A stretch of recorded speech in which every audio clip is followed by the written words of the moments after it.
Episode 343। जहरीला परिंदा और हारन दोनों ही खतरनाक थे और उनसे बचने की एक ही सूरत थी कि हम फसील पार कर जाएं। अगरचे वहां भी हमारे लिए कम खतरा नहीं था, बल्कि शायद ज्यादा ही था, मगर हम उसी खतरे से निपटने के लिए निकले थे। अब हम कहाँ जाएंगे? एरिट ने पूछा। हम उसी रास्ते पर खासा पीछे हटाए थे और मैं झाड़ियों से बाहर निकलने के बजाय कोई मुतबादल रास्ता देख रहा था, मगर यहाँ चारों तरफ 10-12 फुट ऊंची झाड़ियां थी और उनके पार कुछ नजर नहीं आ रहा था। रास्ता तलाश करना जरूरी था। एक छोटा दरख्त आया तो रीबक उस पर चढ़ा। छोटे से मुराद यहाँ के दरख्तों के मुकाबले में छोटा था, वरना यह भी कोई 50 फुट ऊंचा था। वो फसील की सिमत का तयन करने गया था, मगर उसे रास्ता भी नजर आ गया। उसने नीचे उतरकर जोश से कहा, जनाब उधर रास्ता है और वो फसील तक जा रहा है। एरिट ने उसे मशकूक नजरों से देखा। तुम्हें कैसे नजर आया? यहाँ तो अंधेरा है। अब मुकम्मल अंधेरा नहीं है और तुम जानते हो मेरी निगाह सबसे तेज है। मेरे साथ आओ। लेकिन इसी तरतीब से। मैंने कहा, परिंदों को मत भूलो, ये हारन से ज्यादा खतरनाक है। अगर हम जरा भी बेहतियाती करते तो उनका निशाना बन जाते। हमने फिर उसी तरतीब व तंजीम के साथ सफर शुरू किया। रीबक ने जो रास्ता देखा था उस तक जाने के लिए हमें एक 10 फुट तवील मगर बहुत तंग रास्ते से गुजरना पड़ा था। हम झाड़ियों से रगड़ खाते और उन्हें कुचलते हुए गुजरे थे। हम बखैरियत दूसरी तरफ पहुंच गए और यहाँ आते ही हमने फिर से ढालें अपने सामने कर ली। रीबक ने दुरुस्त कहा था कि रास्ता ना सिर्फ कुशादा था बल्कि फसील तक जा रहा था। तकरीबन 20 से 25 फुट चौड़े उस रास्ते पर बड़ी झाड़ियां नायाब थीं और छोटे पौधे और घास वगैरह उगी हुई थी। जब मैंने उस पर कदम रखा तो मुझे लगा कि मैं ढलान की तरफ आ गया हूँ। शायद एक नाला या नशेबी जगह थी। यह नशेबी जगह फसील की तरफ से आ रही थी और यहाँ पानी बहने की वजह से झाड़ियां पनप नहीं सकी थी, मगर वो पौधे थे जो ज्यादा पानी बर्दाश्त कर लेते थे। फिलहाल नाले या नशेबी जगह में पानी नहीं था क्योंकि बारिश नहीं हुई थी। हमारी खुशकिस्मती के रीबक ने रास्ता देख लिया, वरना हम अब तक झाड़ियों में भटक रहे होते। फसील के पास कुछ झाड़ियां थी, मगर वो ज्यादा घनी और ऊंची ना थी और उनमें जहरीले परिंदे के पाए जाने का इम्कान कम ही था। इसके बावजूद हम ढालों से अपना ही मुहासरा किए हुए चल रहे थे। झाड़ियों से बाहर आती बड़ी मशलें बुझाकर एक छोटी मशल जला ली थी जो उस जगह के लिए काफी थी। बाहर आने पर हमें हारा नजर नहीं आए थे और अब उनकी आवाज भी नहीं आ रही थी, मगर इसका मतलब ये नहीं था कि वो यहाँ से दूर है। हम कुछ ही देर में फसील के पास पहुंच गए और उसकी रोशनी महदूद कर ली, क्योंकि इसका इम्कान था कि मोहब्बत के अंदर अहाते में कोई मौजूद हो और वो इस रोशनी को महसूस कर ले। हम रास्ता तलाश करने के चक्कर में घूमते हुए मोहब्बत की मशरक़ी सिमत निकल आए थे। यहाँ से वादी की ऊंची होती दीवार ज्यादा फासले पर नहीं थी। उसमें कहीं वो रास्ता था जो ऊपर जाता था। रीबक के पास मजबूत वी नुमा लकड़ी की वो कमन थी जिसे फसील पर फंसाकर हम उस पर चढ़ सकते थे। मैंने रीबक से कहा, अगर ऊपर दीवार चौड़ी हुई तो ये काम नहीं करेगी, ये सिर्फ पतली दीवार में फंसेगी। मुझे उम्मीद है दीवार ऊपर से पतली होगी। रीबक बोला और रस्सी घुमाकर कमंद ऊपर फेंकी। वो दीवार के दूसरी तरफ चली गई और जब रीबक ने उसे वापस खींचा तो वह आराम से वापस आ गई। उसने फिर कोशिश की और मैंने उसे कोशिश करता छोड़कर आसपास का जायजा लिया। यहाँ झाड़ियां दाएं बाएं करीब थीं और उनके दरमियान सिर्फ 15 फुट का फासला था। उसके बाद घनी झाड़ियों का सिलसिला शुरू हो जाता था जो फसील को मुकम्मल तौर पर घेरे हुआ था। मुझे दाएं तरफ की झाड़ी जो दीवार से जरा हटी हुई थी, वहां दीवार के साथ कोई चीज ऊपर जाती दिखाई दी। मशल इमार के पास थी, जबकि मार्ट और एरिट तीर कमान संभाले मुस्तैद खड़े थे। मैंने एक मशल लेकर इमार की मशल से उसे जलाया और झाड़ी की तरफ बढ़ा। रीबक मुस्तरब होकर बोला, ये क्या कर रहे हैं? इनमें परिंदा हो सकता है। मैं मोहतात हूँ, मैं एक चीज देखना चाह रहा हूँ। क्या चीज? एरिट ने आगे आना चाहा, लेकिन मैंने उसे रोक दिया। अपनी जगह रुको, मैं भी बताता हूँ। ये कहते हुए मैंने कदम आगे बढ़ाया और रोशनी में उस चीज को देखा। ये एक बड़ी और मजबूत डंठल वाली बेल थी जो फसील के ऊपर तक गई थी। मैंने उसे पकड़कर झटका दिया, मगर उस पर कोई असर न हुआ। मैंने पलटकर उन सबको पास बुलाया। ये देखो। रीबक ने बेल का मुआयना किया और वो फौरी समझ गया कि मैं क्या चाह रहा था। उसने सर हिलाया। ये तो कुदरती कमन मिल गई है, हमें इसे इस्तेमाल करना होगा। रीबक, पहले तुम जाओगे और अगर ये गिर जाए या बोझ सहारने के काबिल ना रहे तो तुम हमें ऊपर खींचोगे। रीबक ने सर हिलाया और अपना सामान उतारकर नीचे रख दिया। वो सबसे हल्का था। ऊपर चढ़ने से पहले उसने बेल की मजबूती जांची और फिर उसकी मोटी रस्सी नुमा डंठल पकड़कर ऊपर चढ़ने लगा। नीचे ये काम आसान था क्योंकि यहाँ सिर्फ खुश्क डंठल थे, लेकिन जब वो ऊपर पहुंचा तो बेल फैल गई थी। उसके डंठल नाजुक और हरे हो गए थे, जिन पर जोर आता तो वह आसानी से टूट सकते थे। इस दौरान में मैं रीबक को देख रहा था और उसके नीचे गिरने की सूरत में उसे संभालने के लिए भी तैयार था। बाकी 3 अपनी ड्यूटी पर थे। वो तीर कमान संभाले आस पास से चौकिन्ना थे। रीबक होशियारी और अक्लमंदी से ऊपर जा रहा था। वो ऊपर जाने से पहले बेल के हाथ में आने वाले हिस्से की जांच करता और जब मुतमईन होता तब ऊपर जाता।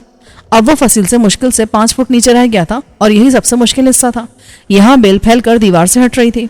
मेरी नजर उस पर मरकूज थी और मैं दिल ही दिल में दुआ कर रहा था कि वो इस आखिरी मरहले को किसी न किसी तरह अबूर कर ले। उसने ऊपर हाथ मारकर बेल के कुछ हिस्से पकड़े और उनकी मदद से खुद को ऊपर कर रहा था कि वो टूट गए और वो झटके से नीचे आया। खुशकिस्मती से उसका पांव एक जगह फंसा हुआ था। उसने फौरी हाथ मारकर खुद को सहारा दिया। चंद लम्हे उसी जगह चिपका रहा, फिर उसने बतदरीज खुद को पाँव के बल ऊपर उठाना शुरू कर दिया। रफ्ता रफ्ता उसके हाथ फसील के पास होते जा रहे थे, मगर अब मजीद ऊपर होने की गुंजाइश नहीं रही थी। फसील 1.5 फुट ऊपर थी और इस मौके पर रीबक ने वो किया जो खतरात से बेपरवाह लोग ही करते हैं। उसने पाँव को पूरी कुव्वत से बेल पर मारा और दूसरी तरफ उसके हाथ मुसलसल चल रहे थे। वो जो हाथ आ रहा था उसकी मदद से खुद को ऊपर खींच रहा था। ये एक मुश्किल तरीन स्टंट था जो शायद रीबक ही दिखा सकता था। आखिरी मौके पर ऐसा लगा कि वो पलटकर नीचे आने वाला है, क्योंकि उसका जिस्म पीछे की तरफ मुड़ा था। मैं उसे पकड़ने के लिए तैयार था, क्योंकि 30 फुट से गिरकर उसे शदीद चोट लग सकती थी और हम इस वक्त किसी के ऐसे जख्मी होने के मुतहम्मिल नहीं हो सकते थे कि वो नाकारा हो जाए। मगर पीछे आते आते उसका जिस्म रुका और फिर उसने खुद को आगे खींच लिया। अगले लम्हे वो फसील पर था, मगर वो खड़ा नहीं था बल्कि फसील पर लेट गया था, और उसके लेटने का अंदाज बता रहा था कि फसील इतनी चौड़ी है कि एक आदमी आराम से उस पर लेट सकता है। मैंने दरख्त की बुलंदी से फसील को बहुत दूर से देखा था और मुझे उसकी चौड़ाई का दुरुस्त तौर पर इल्म नहीं था, मगर अब लग रहा था कि उसकी चौड़ाई अंदाजे से ज्यादा थी। इसी वजह से उस पर कमन फंस नहीं रही थी। मैंने रीबक से पूछा, अंदर कोई है? रीबक अंदर का मुआयना ही कर रहा था। उसने मुंह इस तरफ करके आहिस्ता से कहा, नहीं, कोई नजर नहीं आ रहा, मगर यहाँ मशले रोशन है। रिहायशी इमारत रोशन है क्या? हाँ, उसमें भी रोशनी नजर आ रही है। मैंने इस दौरान में अंदर जाने का तरीका सोच लिया था, जो आसान था और सादा भी।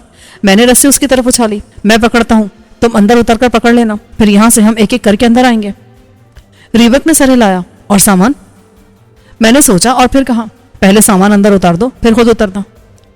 उसे रस्सी में बांधकर हम सामान देने लगे और वो फसील के अंदर यूं फेंकने लगा कि आवाज पैदा ना हो। हम रिस्क ले रहे थे। एन मुमकिन था कि डेविड्स एंड कंपनी ने अंदर बर्की निगरानी का कोई सिस्टम लगा रखा हो और हमारी कार्रवाई का मुशाहिदा कर रहे हो, और जैसे हम अंदर पहुंचे वो हमें हैंड्सअप करा लें। तकरीबन सारे हथियार और दूसरा सामान अंदर उतारने के बाद रीबक खुद भी अंदर उतर गया। इधर से मैंने रस्सी पकड़ी हुई थी। जब वो ढीली हुई तो मैं समझ गया कि वो उतर गया है। फिर रीबक ने अंदर से रस्सी पकड़ ली और पहले एडिट किया। जब वो फसील के पास पहुंचा तो रस्सी मैंने थाम ली और वो दूसरी तरफ उतर गया। उसके बाद ईमार गया और आखिर में मार्ट था। उसने कहा, आप जाएं। मैंने नफी में सर हिलाया। उसी लम्हे अकब से हमें हारन की खौफनाक गुर्राहट सुनाई दी और फिर टापों की आवाज उभरी। हारन ने रोशनी देख ली थी और वो इसी तरफ आ रहा था। इस दौरान में हम हारन के खतरे से बेखबर हो गए थे। शायद इसी गफलत की वजह से उसने हमें देख लिया था। मैंने मार्ट को ऊपर धकेला। वो तेजी से चढ़ने लगा और मैंने चिल्लाकर कहा, उधर से दूसरी रस्सी फेंको। उन तीनों ने भी हारन की गुर्राहट के साथ उसकी टापें सुन ली थी। किसी ने रस्सी फेंकी और मैंने उसे थामते हुए दीवार पर पांव टिकाए और तेजी से ऊपर जाने लगा। मैंने हारन को देखने में वक्त ज़ाया नहीं किया, इसलिए मुझे नहीं मालूम कि वो मुझसे कितना दूर है, मगर उसकी टापें और गुर्राती सांसें बता रही थी कि वो ज़्यादा दूर नहीं है और बहुत तेजी से आ रहा है। मार्ट हल्के जिस्म का था और मुझसे पहले से चढ़ना शुरू किया था, इसलिए वो आगे था और तकरीबन फसील तक पहुंच गया था, जबकि मैं अभी दरमियान में था। मार्ट की फेंकी मशल जमीन पर पड़ी जल रही थी। उसकी रोशनी में यकीनन हारन को हम साफ दिखाई दे रहे थे और उसने बजा तौर पर हाथ से निकल जाने वाले शिकार के बजाय उसे मुंतखब किया जो उसकी दस्तरस में था, यानी मैं। मुझे लगा जैसे अकब से तुंद हवा का कोई झोंका आया हो और पूरी कुव्वत से मुझसे टकराया हो। उसने मुझे उड़ाकर झाड़ियों पर फेंक दिया हो। यह हारन का बेलचा नुमा हाथ था जो अकब से मेरी कमर पर लगा। उसमें इतनी कुव्वत थी कि रस्सी मेरे हाथ से निकली और मैं हवा में उड़कर उस झाड़ी पर गिरा जिसके साथ बेल थी। दर्द की एक लहर उठी, मगर उस वक्त मुझे फिक्र थी कि मैं कहाँ गिरने वाला था और किसी चीज़ से तसादुम में मुझे क्या नुकसान होता। फितरी तौर पर मैंने अपना सर दोनों हाथों से ढांप लिया और मेरा जिस्म सुकड़ने लगा, मगर मैं सीधा नर्म और बिना कांटों या सख्त शाखों वाली झाड़ी पर जाकर गिरा और उससे गालिबन मुझे खराश भी ना आई, मगर मेरी जान खतरे में थी। ये मेरी खुशकिस्मती थी कि मैं झाड़ी पर गिरा और हारन की नज़रों से ओझल हो गया। वो बहुत तेजी से आया था और मुझे पकड़ने के लिए उसने दीवार को भी नहीं देखा था। नतीजे में मुझसे गिरती दीवार से टकराया। यह तसादुम खासी कुव्वत से हुआ। चंद लम्हे के लिए वो खुद को संभालता रह गया। इसी बिना पर वो देख नहीं सका कि मैं कहाँ गिरा था। अब वो पागलों की तरह झाड़ियों को झंझोड़ रहा था और उनमें घुसने की कोशिश कर रहा था, मगर ये नीचे से कहीं घनी और ज्यादा सख्त झाड़ियां थीं।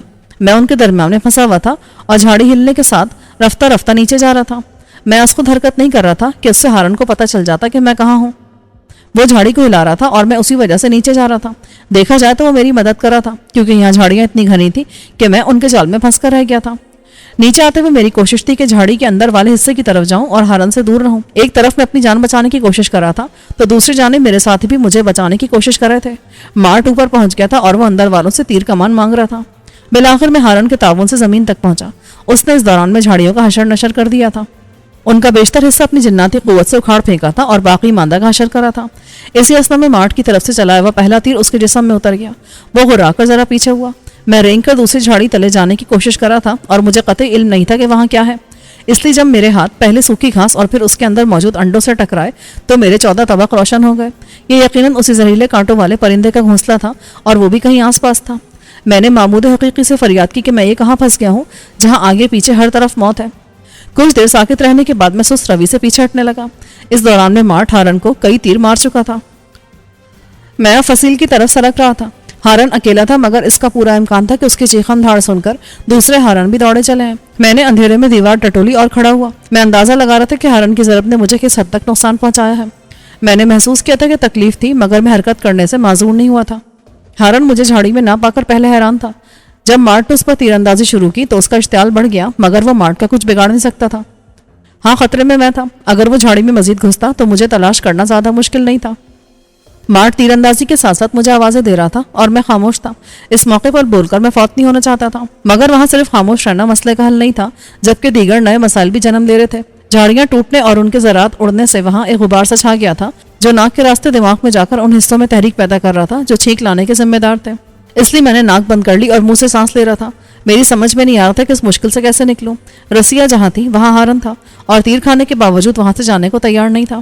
اچانک کوئی نرم سی چیز مجھے چھوتی ہوئی گزری۔ میں بتکا تھا، مگر اپنی جگہ سے ہلا نہیں، اور یہ اچھا ہی ہوا، کیونکہ چھونے والی چیز وہی خوشنما پرندہ تھی اور غالباً اندر کی جھاڑی میں اسی کا گھونسلہ و انڈے تھے جنہیں بچانے کے لیے وہ جان پر کھیل کر ہارن کا سامنا کرنے نکلا تھا۔ میری موجودگی کا اسے علم نہیں تھا اور وہ ہارن کو ہی در انداز سمجھ رہا تھا۔ اس کی جھلک مجھے اس وقت دکھائی دی جب وہ گری مشل کے پاس سے گزرا۔ مشل بدستور روشن تھی۔ ہارن نے بھی اسے دیکھ لیا تھا۔ وہ عجیب سے آواز نکالتا پیچھے ہٹا۔ اسے بھڑکنا بھی کہا جا سکتا ہے۔ ظاہر ہے وہ بھی جانتا تھا کہ یہ پرندہ کتنا ہلاکت خیز ہے اور اس کے کانٹے ہارن جیسے دیو ہیکل جانور کو بھی فنا کے گھاٹ اتار سکتے تھے۔ ہارن بدحواسی میں پیچھے ہو رہا تھا اور پرندہ کریا سی آوازیں نکال کر اسے ڈرا رہا تھا، مگر اس نے ابھی رقص سے مرگ شروع نہیں کیا تھا۔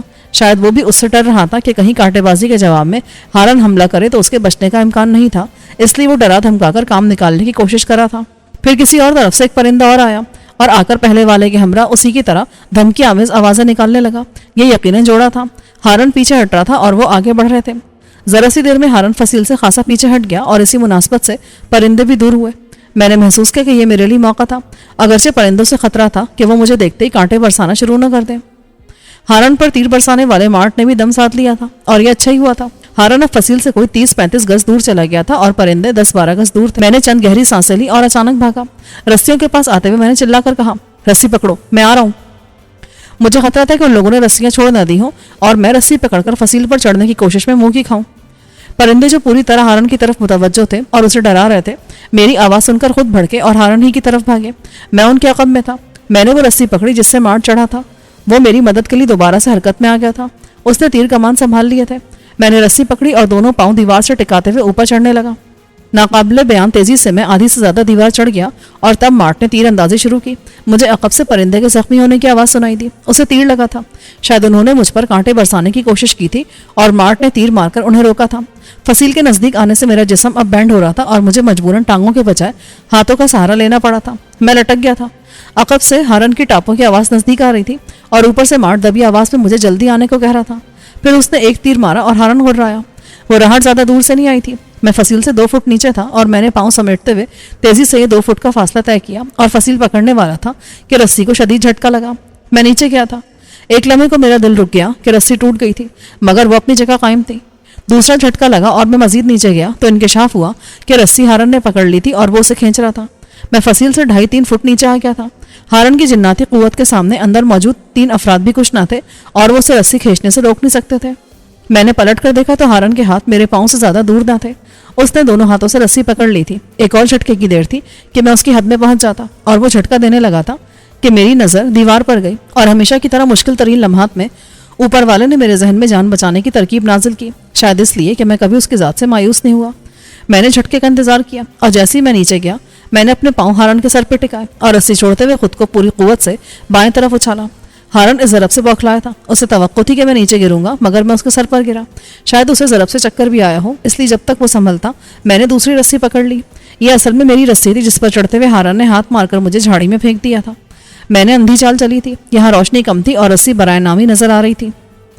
اگر میرا ہاتھ ذرا بھی غلط پڑتا تو میں نیچے گرتا، جس کے بعد شاید اٹھنا نصیب نہ ہوتا، کیونکہ ہارن اتنا پاس تھا کہ وہ پاؤں رکھ کر مجھے وہیں دبا دیتا۔ مگر رسی میرے ہاتھ میں اور میں ذرا بلندی تک پہنچا۔ رسی پر گرفت مضبوط کرتے میں نے پاؤں اوپر کرتے ہوئے خود کو ہارن کی پہنچ سے دور کیا اور اس کے بعد پھرتی سے نیچے رہ جانے والی رسی بھی سمیٹ لی۔ جب تک ہارن سنبھل کر میری طرف آتا میں یہ دونوں کام کر چکا تھا۔ اس نے ہاتھ چلایا اور اوپر کی طرف بھی اچھلا، मगर उसके हाथ मुझसे चंद इंच ही दूर रह गए। मैंने मार्ट से कहा, इस मुसीबत को दूर करो, मैं ऊपर नहीं चढ़ सकता जब तक ये नीचे है। मार्ट ने तीर कमान पर चढ़ाया हुआ था। मेरी बात सुनकर उसने ताक कर हारन की गर्दन का निशाना लिया और तीर उसकी गर्दन से जरा नीचे उतरा। हारन ने डकराने की भयानक आवाज निकाली और जरा पीछे हुआ। मुझे मौका मिला तो मैं ऊपर गया। अब मैं हारन की पहुंच से बाहर था, मगर मजीद ऊपर चढ़ने के लिए मुझे सीधा होना था और इस सूरत में वो मेरी टांग पकड़कर खींच सकता था। मार्ट बोला, आप हरकत मत करें, तुम तीनों मिलकर रस्सी खींचो। दूसरा जुमला उसने फसील के अंदर वाली पार्टी से कहा। वो रस्सी खींचने लगे और मैं आसानी से ऊपर जाने लगा। 1 मिनट से भी पहले मेरे हाथ फसील तक पहुंच गए थे। मैं हारन से महफूज हो गया था, मगर इस दौरान में उसने एक और जाविये से हमला किया। मार्ट ने मुझे बर वक्त होशियार किया, बचे, वो पत्थर मार रहा है। मैंने हाथों के बल खुद को पूरी कुव्वत से ऊपर उछाला और पत्थर नीचे फसील से टकराया। धमाके की आवाज ने बताया कि पत्थर खासा बड़ा था। मैंने मुड़कर देखने में वक्त ज़ाया नहीं किया और पांव दूसरी तरफ करते हुए मैं लटक गया। मार्ट भी फुर्ती से नीचे लटक गया था। इसका खतरा था कि हारन मजीद पत्थर फेंक सकता था, इसलिए मैंने अंदर वालों से कहा, दीवार की आड़ में हो जाओ। वो सब आड़ में हो गए। मैंने नीचे देखा, यहाँ हल्की सी रोशनी थी और हम एक छोटे से बाग में थे। ये बाग छोटे दर्जे के पुजारियों और मुलाजमीन की रिहाइशगाह वाली इमारत के पीछे था। यहाँ फलदार दरख्त और फूलदार पौधे लगे थे। जमीन पर नफीस घास थी। मैं एक पौधे के ऐन ऊपर लटक रहा था, इसलिए मैंने फसील छोड़ी और पौधे पर आराम से उतर गया। खुशकिस्मती से उसमें कांटे नहीं थे। मार्ट भी नीचे आ गया था। फसील के बाहर से हारन के टकराने और गुर्राने की आवाज आ रही थी, मगर फसील की बुलंदी की वजह से यह आवाज ज्यादा बुलंद न थी। मैंने सरगोशी में सबकी खैर खैरियत दरियाफ्त की। रीबक मेरे पास आया और मुझे टटोलते हुए बोला, खैरियत तो आपकी पूछनी चाहिए, आपको चोट तो नहीं आई? जहां हारन ने हाथ मारा था वो जगह दुख रही थी, मगर ये दुखन इतनी नहीं थी कि मैं बेकरार हो जाता। मैं उसे नजरअंदाज करा था और मुझे उम्मीद थी कि वक्त गुजरने के साथ साथ ये कम हो जाएगी। झाड़ी पर गिरने और फिर उसके बाद की कशमकश में कुछ चोटें और खराशें आई थी, मगर ये काबिल जिक्र ना थी। अलबत्ता हुलिया खराब हो गया था। मार्ट भी बखैरियत नीचे उतर आया था। उसने रस्सियां और अपना सामान समेट लिया था। जरा सी देर की इस कशमकश ने मेरा गला खुश्क कर दिया था। मैंने छागल से चंद घूंट लिए और इमारत की तरफ मुतवज्जह हुआ। ये 3 मंजिला इमारत थी जो तकरीबन 100 फुट और उसका अरज शायद 40 फुट था। खिड़कियों से अंदाजा हो रहा था कि हर फ्लोर पर पीछे की तरफ 10 कमरे थे। अगर सामने भी उतने ही कमरे थे तो यहाँ कुल 60 कमरे हो सकते थे। अगर एक कमरे में 2 अफराद रिहाइश रखते थे तो कुल तादाद 120 या 100 तो बनती थी। मगर मसला यहाँ मौजूद अफराद नहीं थे, बल्कि डेविड एंड पार्टी थी। उनके बारे में मुझे यकीन था कि वो एहराम नुमा मोबिद में होंगे। मैंने कहा, हमें मोबिद तक जाना है, लेकिन इससे पहले इस इमारत का जायजा लेना है और मुमकिन हो तो इस पर कब्जा भी करना है। इसमें मौजूद अफराद का करना क्या है? रीबक ने पूछा। हमें फिलहाल डेविड और उसके साथियों से गर्ज है। उनके अलावा सिर्फ उससे निमटना है जो हमारे रास्ते में है, मगर ना तो किसी को छेड़ना है और ना ही किसी की मदद करनी है। असल अफराद तक पहुंचने तक हमारा खामोश रहना लाजमी है। इसे हर कीमत पर बरकरार रखना है। हम समझ गए जनाब। हमें डेविड और उसके आदमियों का हुलिया बताएं ताकि सामना होने पर हम उन्हें पहचान सकें। एरिट ने अच्छा नुक्ता उठाया था। मैंने उन्हें तफसील से डेविड शाह, कर्नल जोन्स, जैनी और बासु को हुलिया बताया। फिर उनके पास मौजूद मुमकिना हथियारों की साख्त और उनकी तबाहकारी के बारे में बताया। वो हैरत से हथियारों के बारे में सुन रहे थे जो उनकी नुक्ता नज़र से जादुई थे। बम के बारे में सुनकर वो खौफजदा हुए, मगर यह अमूमी खौफ था। मैंने एहतियाती तदाबीर भी बताई। वो सुन रहे थे और जहनशीन कर रहे थे। मेरा कुर्ता इस कशमकश के दौरान कई जगह से फट गया था। खासतौर से एक आस्तीन यूं बेकार हुई थी कि बस लटक रही थी। मैंने उसे खींचकर निकाल दिया। एक आस्तीन के साथ में अजीब सा लग रहा था। कुर्ते का दामन भी सामने से यूं चाक था कि उसके 2 हिस्से हो गए थे। मगर मैं किसी तकरीब में नहीं आया था जो लिबास की परवाह करता। बाहर से हारन की आवाजें आनी बंद हो गई थी। मार्ट ने मुझे बताया कि जब मैं परिंदों के पीछे से दीवार पर चढ़ रहा था तो उन्होंने मुझ पर कांटे बरसाने की कोशिश की थी और मार्ट ने उनमें से एक को तीर से निशाना बनाया तो वो दोनों ही डरकर झाड़ियों में घुस गए थे। लेकिन वो टले तो हारन को हमला करने का मौका मिल गया। उसे भी मार्ट ने ऐन मौके पर निशाना बनाया। दर हकीकत उसने 2 बार मेरी जान बचाई थी। मारा जाता अगर वो बर वक्त तीर न चलाता, मगर ये शुक्रिया का मौका ना था। हम सब एक दूसरे के लिए यही करते जो मार्ट ने किया था। हम दबे कदमों पौधों और दरख्तों की आड़ लेते हुए इमारत की तरफ बढ़े। सारी खिड़कियां बंद थी, मगर चंद एक की झिरियों से रोशनी झलक रही थी। अगर अंदर रोशनी थी तो इसका मतलब था कि कुछ लोग भी थे। सवाल यह था कि ये लोग किस सूरत में वहां थे, यानी आजाद थे या फिर कैदी थे। यहाँ इमारत के पहलुओं वाले हिस्से में मशले रोशन थी और उनकी रोशनी किसी कदर पीछे भी आ रही थी। मुझे डेविड से इस रहम की तवक्को नहीं थी कि उसने किसी को जिंदा छोड़ा होगा, और अगर जिंदा छोड़ा भी होगा तो उसके पीछे यकीनन कोई मकसद होगा। मोबिद के हाथे में रनवे बनाने से यह तो वाज़ेह था कि जल्द या बदेर बाहर से डेविड शाह के मजीद हरकारे यहाँ आने वाले थे। अगरचे वो 4 ही कम नहीं थे, लेकिन मजीद कुमक आने के बाद उसका मुकाबला करना किसी के बस की बात नहीं रह जाएगी। उस इमारत के सामने एक छोटे बाग और रविश के बाद एहराम नुमा मोबिद था। उसके अकब में वो तवील और मुस्ततील मैदान था जो हमारे दाएं तरफ तक आ रहा था। सामने मोबिद का खूबसूरत और वसी बाग था जिसके पास गोदाम और कैद खाने वाली इमारत थी जिसमें हारन भी मौजूद था। बाग के सामने आर्गोन से आने वाली सुरंग का दहाना था। अब मैं किसी कदर समझ रहा था कि डेविड ने रिनाट और उसके आदमियों को क्यों हमारे रहमो करम पर छोड़ा और वहां से निकल गया। اس نے موبد کا انتخاب اسی لیے کیا تھا کہ یہاں وہ خاموشی سے رن وے تیار کرا سکتا تھا، جبکہ آرگون میں یہ کام ممکن نہ تھا، وہاں اسے بہت سے افراد کا سامنا کرنا پڑتا۔ یہاں کے حالات سے لگ رہا تھا کہ ڈیوڈ شاہ کو سچ مچ کوئی مشکل پیش نہیں آئی تھی، اور اس کا بھی امکان تھا کہ پجاری اور دوسرے لوگ لائن بدل کر ڈیوڈ کی طرف ہو گئے ہوں۔ اسی وجہ سے مجھے یہاں مارا ماری کے آثار نظر نہیں آئے تھے۔ جس حد تک بھی میں نے درخت کے اوپر سے اور پھر اندر آنے کے بعد دیکھا تو مجھے لگ رہا تھا کہ یہاں شرافت سے ہتھیار ڈالے گئے تھے، اور اگر یہاں موجود افراد مارے بھی گئے تھے تو ڈیوڈ نے نہایت سکون سے ان کا خاتمہ کیا ہوگا۔ بظاہر ساری کھڑکیاں بند تھیں، مگر مجھے امید تھی کہ کوئی نہ کوئی کھڑکی کھلی مل جائے گی، اس لیے ہم زور آزمائی بھی کر رہے تھے، مگر اس طرح کی آواز پیدا نہ ہو۔ میرا اندازہ درست ثابت ہوا جب ایک کھڑکی بغیر زور آزمائی کے بآسانی کھل گئی۔ میں نے اپنے ساتھیوں کی طرف دیکھا اور سرگوشی میں کہا، کام بن گیا ہے، پہلے میں جاتا ہوں، جب تک میری طرف سے اجازت نہ ملے کوئی اندر نہ آئے، اور پوری طرح ہوشیار رہنا۔ میں اچک کر کھڑکی پر چڑھا اور اندر کود گیا۔ اندر تاریکی تھی، لیکن فوراً ہی مجھے محسوس ہوا کہ وہاں کوئی تھا۔ سانس کی آواز آ رہی تھی، پھر ایک سہمی ہوئی نسوانی آواز نے کہا، کون ہے؟ روبیر؟ میں نے بے ساختہ کہا تو کمرے کے تاریک گوشے سے بگولا سا اٹھا اور آ کر مجھ سے لپٹ گیا۔ وہ روبیر ہی تھی جو رو رہی تھی اور مجھے ٹٹول رہی تھی۔ شہباز، یہ آپ ہے؟ میں نے اس کے ہونٹوں پر ہاتھ رکھ دیا۔ ہاں، لیکن آہستہ بولو، کسی تک آواز نہ جائے۔ حجام سے اس کا نازک جسم کانپ رہا تھا اور وہ مجھ سے لپٹی جا رہی تھی۔ اس وقت میں اسے اس کا فطری رد عمل سمجھا تھا کہ اتنے دن بعد دشمن کی قید میں اسے کوئی اپنا ملا تھا۔ میں نے تسلی دینے کے لیے اس کی پشت کو تھپکا اور سرگوشی میں کہا، خود پر قابو پاؤ۔ مگر اس نے یہ کیا کہ باہیں میرے گلے میں ڈال دی اور میرے کان کے قریب ہونٹ لا کر بولی، نہیں پا سکتی، میری خواہش تھی کہ ایک بار آپ کو دیکھ لوں، اس کے بعد بے شک مجھے موت آ جائے۔ میں نے دل میں بے ساختہ لاحول پڑی۔ پھر میں نے اسے خود سے جدا کرنے کی کوشش کرتے ہوئے کہا، فی الحال مرنے کی بات مت کرو، ہم نے بڑی حد تک کامیابی حاصل کر لی ہے اور امید ہے کہ جلد وادی کے حالات ہمارے قابو میں ہوں گے۔ وہ بادل نے ناخواستہ مجھ سے الگ ہوئی۔ آپ یہاں کیسے آئے؟ یہ لمبی کہانی ہے، مجھے یہ بتاؤ کہ تم یہاں کیسے آئیں اور کیا تم یہاں قید ہو؟ ہاں۔ وہ اداس ہو گئی اور پھر سسکی سی لی۔ میں نے دھوکہ کھایا، جسے محبوب سمجھا تھا وہ مکار نکلا، اس نے مجھے استعمال کیا۔ شامین، اس نے تم جیسی معصوم لڑکی کو دھوکہ دیا؟ ہاں، وہی ان سپاہیوں کو وہاں لایا تھا جنہوں نے حملہ کر کے ہمارا ٹھکانہ تباہ کیا اور مجھے زبردستی ساتھ لے گئے۔ تب مجھے پتا چلا کہ اس نے مجھے دھوکہ دیا ہے۔ اپنی اس خدمت گزاری کے صلے میں وہ رینارڈ کی خاص فوج میں اعلیٰ افسر بن گیا ہے۔ اگرچہ مجھے پہلے بھی اس قسم کی فلمی کہانی پر یقین نہیں تھا، نہ جانے کیوں میرے اندر کھٹک سی تھی کہ شامین شاید روبیر سے مخلص نہ ہوں۔ میں نے روبیر سے کہا، تم پر جو گزری وہ میں بعد میں سنوں گا، پہلے یہ بتاؤ کہ تم یہاں کے حالات سے واقف ہو کیا؟ کسی حد تک۔ کل یہاں کوئی تبدیلی آئی ہے، باہر شور ہوا تھا اور بہت ہنگامہ ہوا، پھر خاموشی چھا گئی، ایسا لگا جیسے بہت سے لوگوں کو لا کر اس جگہ بند کیا گیا ہو۔ آرگون پر ہمارا، یعنی میرا اور شہر کے اندر موجود حریت پسندوں کا قبضہ ہو گیا ہے، لیکن موبد پر ڈیوڈ شاہ اور اس کے ساتھیوں کا قبضہ ہے۔ وہ کل یہاں آئے تھے۔ آپ کے دشمن؟ ہاں، اور اب وہ یہاں باہر سے مزید آدمی اور اسلحہ منگوائیں گے جن سے مقابلہ کرنا یہاں کے لوگوں کے بس کی بات نہیں ہوگی۔ کہاں ہیں وہ لوگ؟ میرا خیال ہے موبد میں ہی ہے۔ مگر وہ باہر سے لوگ اور اسلحہ کیسے منگوائیں گے؟ یہ بات تم نہیں سمجھو گی، مگر وہ منگوا سکتے ہیں، اور اسی لیے انہوں نے اس موبد پر قبضہ کیا ہے۔ میں نے کمرے کا دروازہ کھولنے کی کوشش کی، مگر وہ باہر سے بند تھا۔ لازمی بات ہے اسے بند ہی ہونا چاہیے تھا، مگر تعجب کی بات تھی کہ کھڑکی کھلی ہوئی تھی۔ میں نے روبیر سے پوچھا، تمہیں پتہ نہیں تھا کہ کھڑکی کھل سکتی ہے؟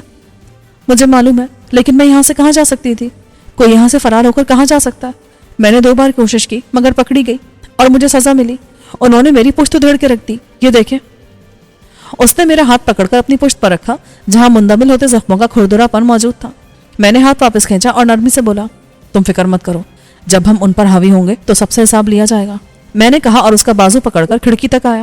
ریبک پہلے ہی اندر جھانک رہا تھا، اس نے روبیر کو دیکھ لیا تھا، اسی نے سہارا دے کر اسے نیچے اتارا۔ جب میں کود کر باہر آیا تو وہ سب گرم جوشی سے اس سے مل رہے تھے اور اس کی خیریت دریافت کر رہے تھے۔ روبیر خوش تھی، پھر اس نے رائٹ آن کا پوچھا اور اس کی موت کا سن کر وہ دکھی ہو گئی۔ میں نے کچھ دیر انتظار کیا، پھر انہیں یاد دلایا، ہمیں عمارت کے اندر جانا ہے۔ حکم کریں جناب، ایرٹ نے مستعد ہو کر کہا۔ وہ روبیر کو زندہ دیکھ کر زیادہ ہی خوش ہو رہا تھا، خاصی کم روشنی میں بھی اس کی خوشی بہت واضح تھی۔ میں نے باقی رہ جانے والی 2 کھڑکیاں چیک کی تو وہ اندر سے بند ملی۔ ریبک نے تجویز پیش کی، ہم آگے سے جا سکتے ہیں؟ میں نے نفی میں سر ہلایا، اس طرف سے جانا مناسب نہیں ہوگا، وہاں نگرانی کا خطرہ ہے۔ ہم دیکھ کر جائیں گے اور نگرانی کرنے والوں کو قابو کیا جا سکتا ہے۔ تم نہیں جانتے ہو، یہ اس قسم کی نگرانی ہوگی جو بغیر آدمی کے ہی کی جا سکتی ہے، ہمیں دیکھ لیا جائے گا اور ہمیں پتہ بھی نہیں چلے گا۔ انہیں میری بات پر تعجب ہوا، مگر انہوں نے اسے تسلیم کر لیا۔ میں نے دیوار کے کنارے سے جھانک کر دیکھا، اس عمارت کے پہلو میں ایک چھوٹی سی خالی جگہ تھی اور پھر سپاہیوں کے لیے بیرک نما رہائش تھی۔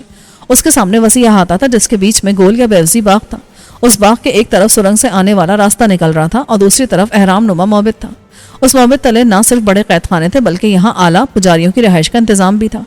سب سے خوفناک عمارت وہ تھی جو اصل میں گودام بھی تھی، اور اس کے نیچے تہخانے کے اندر ایک کنواں تھا جس میں ہارن قید تھا، جس کے سامنے پجاریوں کے ماتوبوں کو پھینکا جاتا تھا اور وہ انہیں چیر پھاڑ کر رکھ دیتا تھا۔ یہ سب یہاں سے نظر آ رہا تھا، مگر جہاں تک نظر جاتی تھی کوئی نظر نہیں آ رہا تھا۔ یہاں لکڑی کے کھمبے نصب تھے جن پر مشعلیں جل رہی تھیں۔ ان مشعلوں کی روشنی سے ظاہر تھا کہ وہاں نگرانی کا کوئی بندوبست کیا گیا ہے۔ روشنی کرنے کا مقصد یہی ہو سکتا تھا کہ کوئی ان کی نظروں میں آئے بغیر موبد کی عمارت میں داخل نہ ہو سکے۔ اس لیے میں پہلے اس عمارت کے اندر داخل ہونا چاہتا تھا، مگر یہاں ایک ہی کھڑکی کھلی تھی اور اس کا دروازہ اندر سے بند تھا۔ مجھے خیال آیا تو میں نے روبرٹ سے کہا، کیا تمہیں مستقل بند رکھا جاتا ہے؟ نہیں، دروازہ صرف رات میں باہر سے بند ہوتا ہے، صبح سے کھول دیا جاتا ہے۔ تم دن میں باہر آ جا سکتی ہو؟ نہیں، یہاں ہر راہداری میں ایک نگران ہوتا ہے۔ اگر مجھے کہیں جانا ہوتا ہے تو اس کی نگرانی میں جاتی ہوں، مگر عمارت سے باہر جانے کی اجازت نہیں ہے۔ فرض کرو تمہیں رات کو کہیں جانا ہو کسی ضروری وجہ سے، تب تم کیا کرو گی؟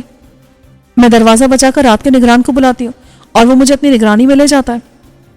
تب تم یہی کرو گی، اندر چلو۔ میں اور روبرٹ دوبارہ کمرے میں آئے۔ میں نے کھڑکی بند کر کے سرگوشی میں پوچھا، رات کو یہاں روشنی نہیں کی جاتی؟ کی جاتی ہے، دیوار میں ایک لیمپ لگا ہوا ہے، مگر آج اسے جلانے کے لیے کوئی نہیں آیا۔ یہ اچھی بات ہے، اندھیرا مناسب ہے۔ جب تم اس کے ساتھ باہر جاتی ہو تو کیا وہ دروازہ پھر باہر سے بند بھی کرتا ہے؟ نہیں، میرے باہر ہونے کی وجہ سے اسے ضرورت محسوس نہیں ہوتی۔ ٹھیک ہے، تم دروازہ بجاؤ۔ میں کھڑکی پہلے ہی بند کر چکا تھا۔ جب میں دروازے کے عقب میں دیوار سے لگ گیا تو روبرٹ نے دروازے پر دستک دی۔ چند لمحے بعد اس نے پھر دستک دی تو باہر سے کرخت آواز آئی، کیا بات ہے؟ مجھے حاجت ہو رہی ہے، روبرٹ نے جواب دیا۔ کچھ دیر کے بعد دروازہ کھل گیا، پٹ میری طرف آیا۔ اس سے پہلے کہ نگران اندر آتا یا جھانکتا، روبرٹ خود باہر نکل گئی۔ اس نے دروازہ کھینچ کر بھیڑ دیا اور نگران سے بولی، جلدی کرو۔ روبرٹ نے ظاہر کیا تھا کہ اسے عجلت ہے۔ نگران اسے لے گیا۔ ان کے قدموں کی چاپ مدھم ہوئی تو میں نے دروازہ ذرا سا کھول کر باہر جھانکا۔ وہ بائیں طرف ایک راہداری میں مڑ رہے تھے۔ جیسی وہ میری نظروں سے اوجھل ہوئے میں باہر آ گیا۔ یہاں راہداری میں آمنے سامنے کمرے تھے، دونوں طرف سروں پر مشعلیں روشن تھیں۔ میں نے ایک دروازے پر تب آزمائی کی مگر وہ اندر سے بند تھا۔ چند دروازے دیکھنے کے بعد میں نے بہتر سمجھا کہ اس پلان پر عمل کروں جو میں نے سوچا ہوا تھا۔ میں راہداری کے سرے تک آیا اور اس سمت میں جھانکا جہاں روبرٹ اور نگران گئے تھے۔ یہ راہداری عمارت کے باہر کی طرف ایک دروازے پر کھل رہی تھی، مگر نگران اس سے پہلے ہی ایک جگہ کھڑا ہوا تھا۔ یہ غالباً اس عمارت کا واش روم والا حصہ تھا۔ خوش قسمتی سے نگران باہر کے دروازے کی طرف دیکھ رہا تھا، اس لیے مجھے جھانکتے دیکھ نہ سکا۔ نگران کی یہاں موجودگی ثابت کر رہی تھی کہ ڈیوڈ نے مقامی نظام کو اپنا تابعدار بنا لیا تھا اور اب موبد کے لوگ اس کے لیے کام کر رہے تھے۔ اگر سب نہیں تھے تب بھی کچھ لوگ اب ڈیوڈ کے ساتھ تھے۔ میرا اندازہ تھا کہ اس نے گنے چنے افراد کو ساتھ ملایا ہوگا اور باقی افراد فی الحال قید میں تھے۔ روبرٹ کچھ دیر کے بعد واش روم سے نکلی اور اس کے ساتھ اس طرف آنے لگی۔ میں تیار تھا، روبرٹ آگے تھی۔ جیسے ہی وہ ذرا آگے نکلی، میرا گھومتا ہاتھ اس کے پاس سے گزرا اور نگران کے حلق سے ٹکرایا۔ فطری طور پر اس کی سانس اور آواز دونوں بند ہو گئی۔ اس نے بے ساختہ ہاتھ گلے پر رکھا اور میں نے اطمینان سے اس کی کن پٹی پر گھونسا مار کر اسے لٹا دیا۔ اس کے پاس ایک قدر نیزہ تھا جو میں نے گرنے سے پہلے تھام لیا۔ اس کی بے ہوشی کا اطمینان کر کے میں نے اسے ٹانگوں سے پکڑا اور کھینچ کر روبرٹ والے کمرے میں لایا۔ روبرٹ ذرا پریشان ہوئی تھی مگر اب مطمئن تھی۔ میں نے روشنی میں اسے دیکھا۔ پشت کے زخموں سے قطع نظر وہ ٹھیک ٹھاک دکھائی دے رہی تھی اور اس کا لباس بھی مناسب تھا۔ اس نے قمیض نما کرتا پہنا ہوا تھا۔ اس کے پیروں میں چمڑے سے بنی ہوئی فیتوں والی چپل تھی جو اس کے گلابی پیروں میں اچھی لگ رہی تھی۔ اس نے اپنے ریشمی بال ایک ریشمی سے کپڑے سے پونی ٹیل کی صورت میں باندھ رکھے تھے۔ خود پر پڑنے والی صحبتوں سے قطع نظر اس کی صحت اچھی تھی۔ مجھے ایسے کیوں دیکھ رہے ہیں؟ اس نے کمرے میں آنے کے بعد سرگوشی میں پوچھا۔ دیکھ رہا ہوں کہ تم ٹھیک ہو یا نہیں۔ تو پھر کیسی لگی میں؟ اس کے لہجے میں ہلکی سی شوخی آ گئی۔ اچھی لگ رہی ہو۔ میں نے نگران کو فرش پر لٹایا اور پھر ریبک سے رسی لے کر اس کے ہاتھ پاؤں باندھے اور اسے بنڈل کی صورت میں کھڑکی سے باہر پارسل کیا۔ روبرٹ میرے عام سے لہجے پر خاموش ہو گئی۔ شاید اسے اتنے سپاٹ جواب کی توقع نہ تھی، مگر میں یہاں اس کی توقعات پوری کرنے نہیں آیا تھا۔ میں نے اسے کمرے میں رکنے اور یہاں کی نگرانی کرنے کو کہا۔ اس نے مضطرب لہجے میں پوچھا، آپ کہاں جا رہے ہیں؟ اس سے پوچھ گچھ کر دیں اور یہ کام یہاں نہیں ہو سکتا۔ میں نے نگران کی طرف اشارہ کیا جو اب خود ہمارا قیدی بن گیا تھا۔ میں کھڑکی سے باہر نکلا تو روبرٹ نے کھڑکی بند کر لی۔